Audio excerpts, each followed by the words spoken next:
তাহলে প্রশ্ন আমি রেডি করি। করো। তোমার বাবার নাম কি? অভয় শীল। তোমার মায়ের নাম কি? প্রিয়াঙ্কা শীল। তোমার মায়ের মেয়ের নাম কি? পিয়ুষী শীল। তোমার বাবার মেয়ের নাম কি? লক্ষ্মীমা।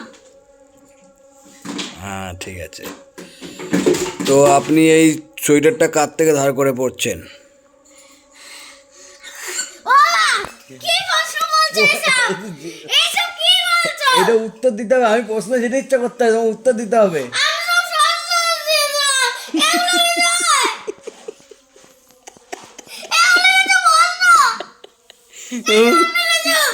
ভালো প্রশ্ন বলবো এইগুলো শুরু করলাম, সবে শুরু করলাম। ঠিক আছে। এই কানেরটা তোমায় কে দিয়েছে?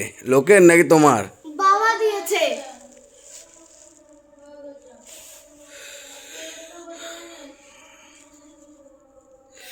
তারপরে বলো যে তুমি সকালে কত কি খেয়েছো? সকালে ডিম সিদ্ধ খেয়েছি আর জল। তারপরে তারপরে ভাত খেয়েছি দুপুরে। আর তোমার আর কি দাঁতটা খেলাম? বড় কেন? এগুলো কি প্রশ্ন? আমি জানি না। আমি কিভাবে বলবো? ঈদের মামা দিয়েছে। ঈদের মামা আমাকে প্রশ্ন করো। তুমি আজকে কি বই দেখেছো সকালবেলা? ক্রিস। কে নায়ক কে তাতে? ঋত্বিক দাদু। এটা তোমার দাদু হয়? তুমি তো বলেছো ঋত্বিক দাদু। ঠিক আছে।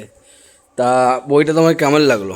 হেভি লেগেছে। কষ্ট হয়েছে না আনন্দ হয়েছে বইটা দেখে তোমার? আনন্দ হয়েছে। আনন্দ হয়েছে, তাই তো? আচ্ছা, তুমি পড়াশোনা করো নাকি ছেড়ে দিয়েছো? করি। কিসে পড়ো, কলেজে নাকি স্কুলে? স্কুলে। কটা বন্ধু কটা বান্ধবী আছে তোমার? 20টা বান্ধবী আর একটা বন্ধু। বন্ধু একটা? তাহলে তুমি বন্ধু। তাহলে ইউটিউবে যারা একটা এরম বলে না, বলো দিদি তুমি নাকি ওরকম করতে পারো, আমি শুনেছি। হ্যাঁ, করতে পারি। একটু আমাদের পাবলিককে শোনাও দেখি। বলো, চলো, হ্যাঁ দিদি। হয়ে গেছে। আচ্ছা, ঠিক, খুব সুন্দর হয়েছে। আবার তাহলে পরবর্তীকালে দেখা হবে, পরের প্রশ্নে দেখা হবে। ঠিক আছে। এখন আমরা একটু ব্রেক টাইমে অ্যাড করে খাওয়া দাওয়া করে তারপর আবার দেখা হবে। ঠিক আছে, তারা বাই বাই।